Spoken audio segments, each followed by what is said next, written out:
Hey, what's up, fellas? We're in between fights. It's the 5th of August. It's 107 degrees outside. Just climbed out of the shower.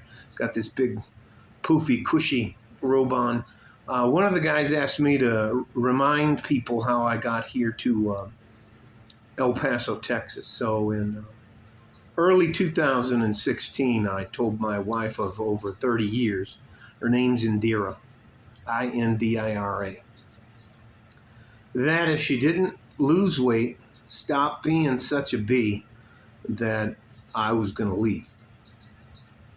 She laughed, and just talked a lot of stuff. So my wife, a long time ago when we got married, uh, is 60 inches tall. That's 5 foot tall. So I'm 11 inches taller than she. No, I'm 13, 14 inches taller than she is.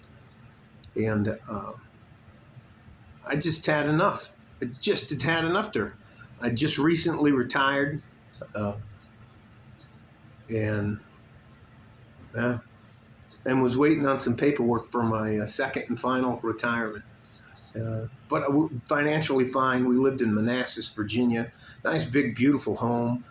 Everybody had a car. There were four of us there. Everybody had a car. Nobody was hurting for anything because I was paying the fucking bills.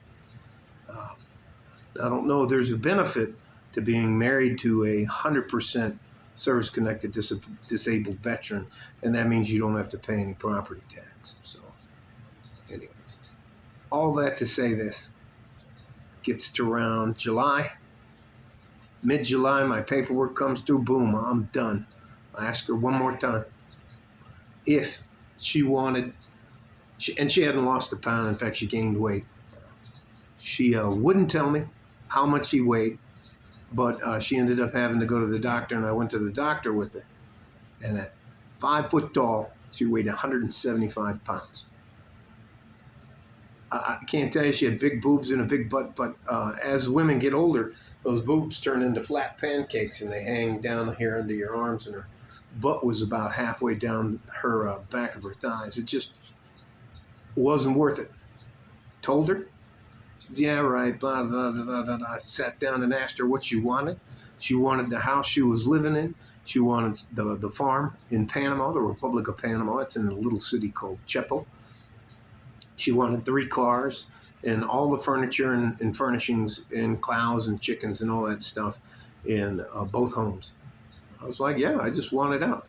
I didn't give her any cash.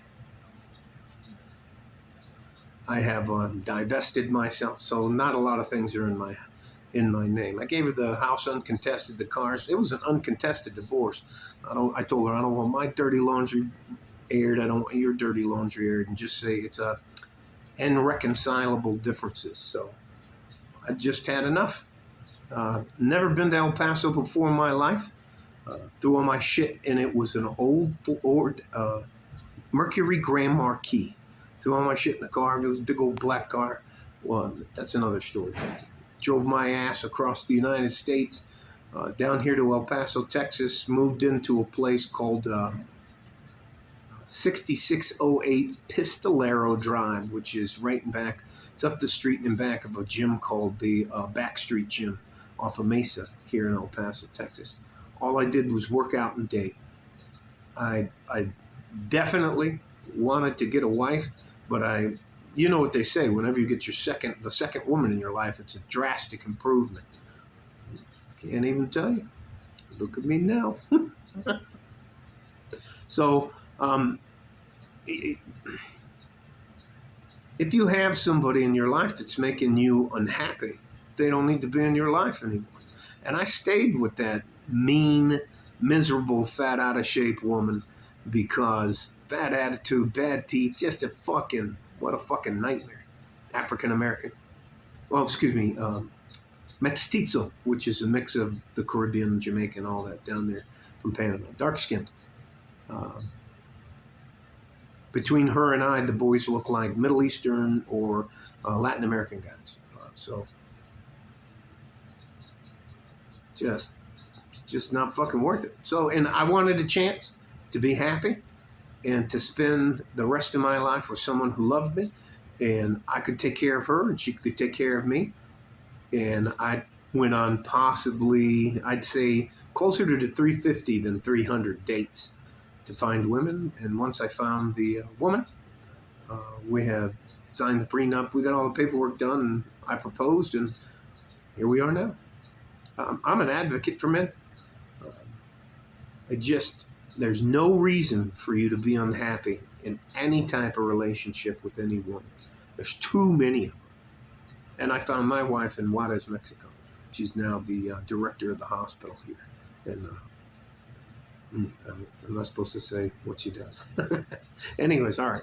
Love you guys. I'm going to go back and watch the fights. Stay safe and healthy.